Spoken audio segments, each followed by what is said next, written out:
Is the gap in the quality of education across different economic statuses a prevalent issue?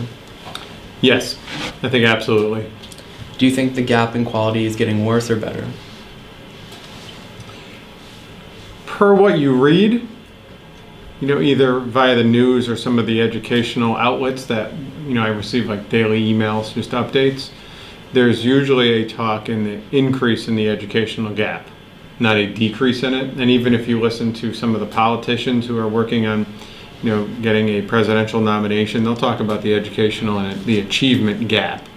And most of the discussion is about the achievement gaps getting bigger. It's widening, it's not getting smaller. And that was supposed to be the focus of an act called No Child Left Behind, decreasing that achievement gap. And if you pay attention to the news and what's going on in the world, No Child Left Behind has recently changed. There's a whole new act in place.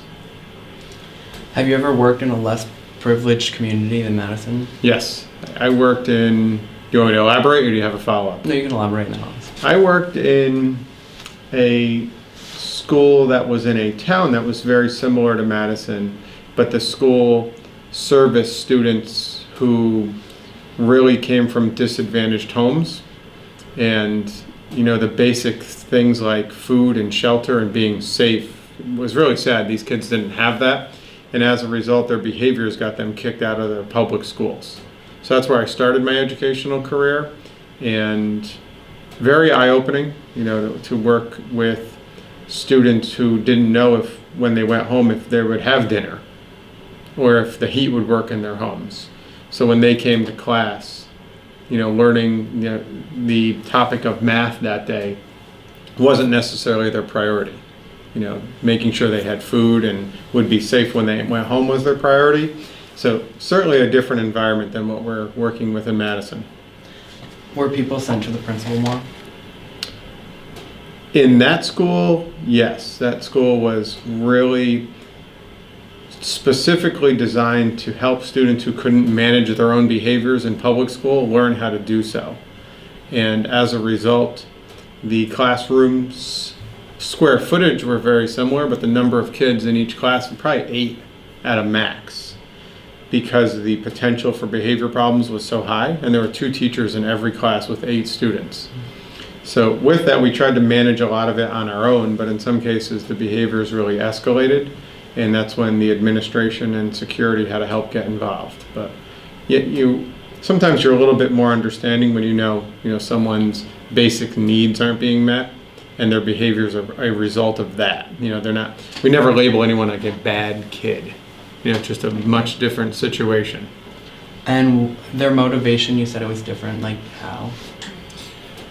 Yeah, if you think about, I would say most students here, or who live in communities that are as wonderful as this one. This is, fantastic community, a school community overall. People want to come here, and I think the people who live here and even go to school here understand how special this place is. Not many of us have to worry if we're going to eat today, if we're going to worry about if our home is going to be warm enough tonight when it's 10 degrees, or if walking to class, or if they walked home from school, if they were going to be safe. And we take all of that for granted. And I do think that students who can't take those types of things for granted, they would love to make education their priority, but they have to make basic living, the stuff that a lot of us take for granted, their priority. It was really interesting working in that school when the students knew they were going to eat and knew it was safe. They really embraced the educational piece. Like, students here embrace it. You challenge yourselves, push yourselves really hard, and do incredibly well.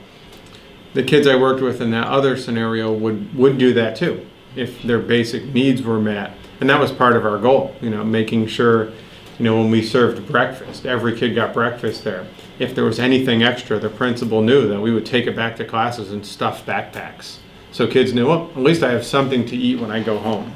But the days we couldn't do that, we would bring in loaves of bread and peanut butter and just make sandwiches and wrap them up and say, the kids were very appreciative. But very different scenario, and these are all kids in Connecticut.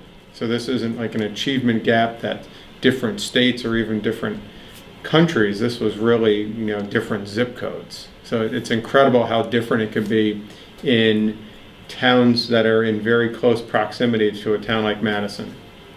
Do you think that the teachers have an impact in their motivation? Do they take away from it or not?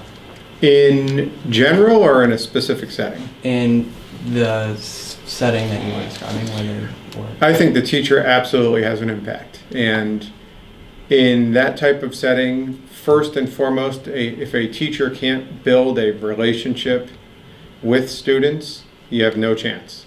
Because a lot of the students come in and they don't trust anyone because of their situation.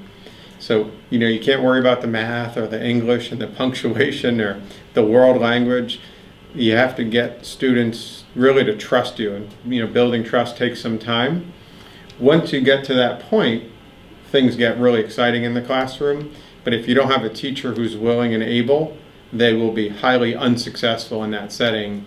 And the students won't let them be successful because it's that trust building that takes a long time. Mostly here, kids come in and know good teachers, good staff, and we move on with all the positive things we do.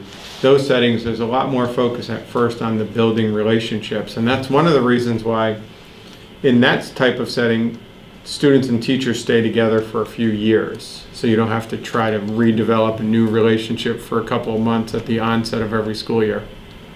I think that's it. You guys have anything else? All right, thank you. Great. Yeah.